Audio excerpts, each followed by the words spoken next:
Allez, on va aller regarder ce qu'il y a dans l'eau. Vous allez voir, vous tapez sur votre navigateur Eau Selectra et vous tapez votre ville. Là, je prends un exemple, Orléans. Vous allez tomber sur cette page, vous prenez eau-by-selectra.info, là, celui-ci, là. Tac. Vous ouvrez la page. Vous descendez ici, là. Gestion de l'eau à Orléans, une ville, un réseau d'eau potable. Vous cliquez dessus. Donc là, on va aller sur le point de captage de l'eau. Ok ? Alors, on a un beau score. Hein. Ah, mais vous allez comprendre, je vais vous expliquer. Donc là, on voit que ça dessert les communes. Voilà, ces communes-là. Là, on a la dureté de l'eau, donc c'est variable. Pourquoi? Parce que la pluie, elle tombe des fois en abondance, des fois moins. Et donc, ça dépend aussi de la typologie du sol. Ça va jouer sur le taux de calcaire dans l'eau. Présence de PFAS dans l'eau. Voilà, donc là, vous avez une courbe.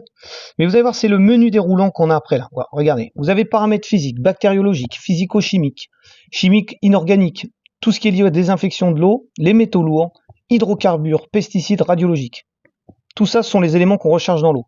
Vous voyez, par exemple, les résidus de médicaments, on les recherche pas, donc il n'y en a pas. Et vous allez voir, à chaque fois, c'est conforme. C'est conforme parce que on n'a pas d'autre choix de mettre ça conforme. Alors, là, vous avez les paramètres physiques de l'eau, donc tout est conforme. Vous voyez, il y a pas mal de choses où c'est marqué, il n'y a pas de limite réglementaire. Donc là, on est dans les paramètres physiques. Vous voyez, par exemple, tout ce qui est chlorure, il n'y a pas de limite réglementaire. Odeur non plus. Coloration de l'eau.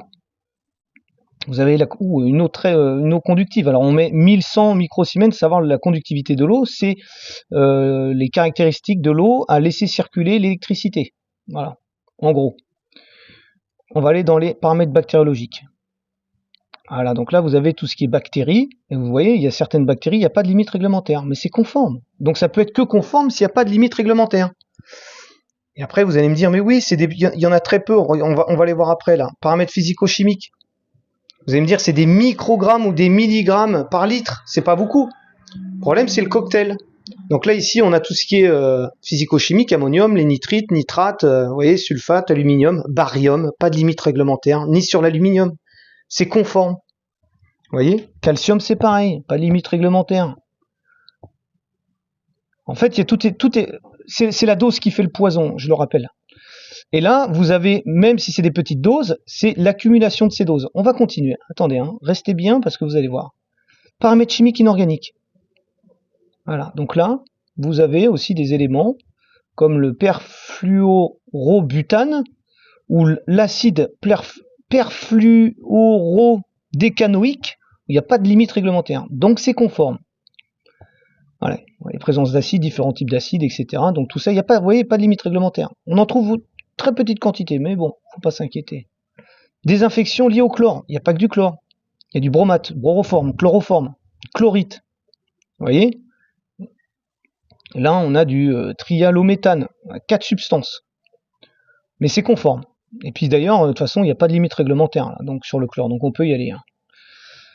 Métaux lourds. Voilà. Mercure, sélénium, cadmium, arsenic, cuivre, nickel. Alors oui, c'est aussi présent à l'état naturel, mais ce qu'il faut comprendre, c'est la quantité et le mélange de tout ça dans un point donné qui est votre corps. Et que ça va aller aussi, notamment, aller chatouiller vos cellules. Donc forcément, les seuils, ils sont toujours conformes. Hydrocarbures. Là, vous avez des hydrocarbures. Il y en a même un pour un où il n'y a pas de limite réglementaire. Ok ? Et là, c'est surtout le paramètre pesticides. Et là, vous allez voir, c'est la quantité de pesticides. C'est impressionnant quand même. Donc là, vous avez, voilà.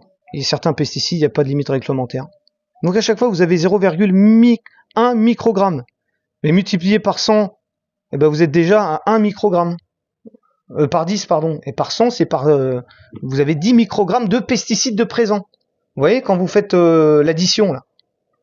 Donc, ça veut dire qu'à un moment donné, vous avez un cocktail quand même qui est explosif, quoi. Hein. Ça a une incidence, ça, sur le vivant, faut bien le comprendre. Donc là, on va passer, on va pas tout faire en détail. Vous avez également les paramètres radiologiques. Et là, vous allez voir, parce que chaque paramètre, pour celles et ceux qui veulent, vous pouvez cliquer dessus, vous voyez qu'est-ce que c'est. C'est ça qui est bien avec ce site-là.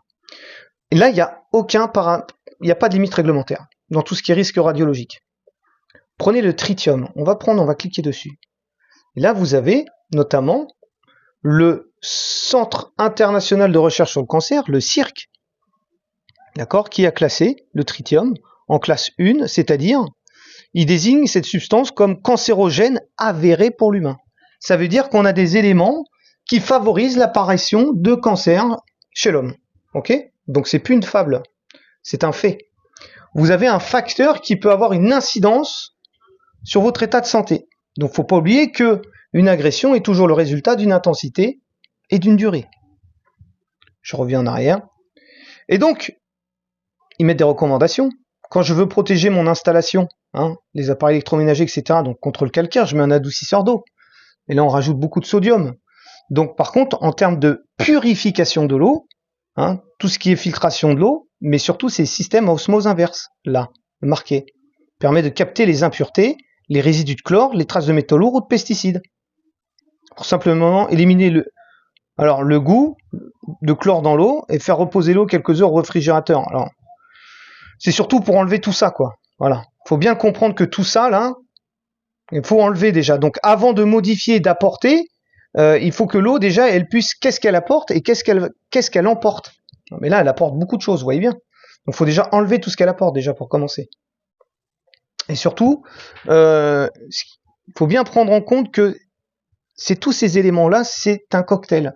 Vous rajoutez à ça une alimentation déséquilibrée, des habitudes de vie qui sont déséquilibrées, vous rajoutez des facteurs de risque. Voilà. Donc maintenant, il faut amener une prévention. Et donc, et les seuils, le problème, c'est que ces seuils-là, d'année en année, en fait, ils sont revus à la hausse. Pourquoi? Parce qu'il y en a de plus en plus. Donc pour que ça soit conforme, on relève les seuils.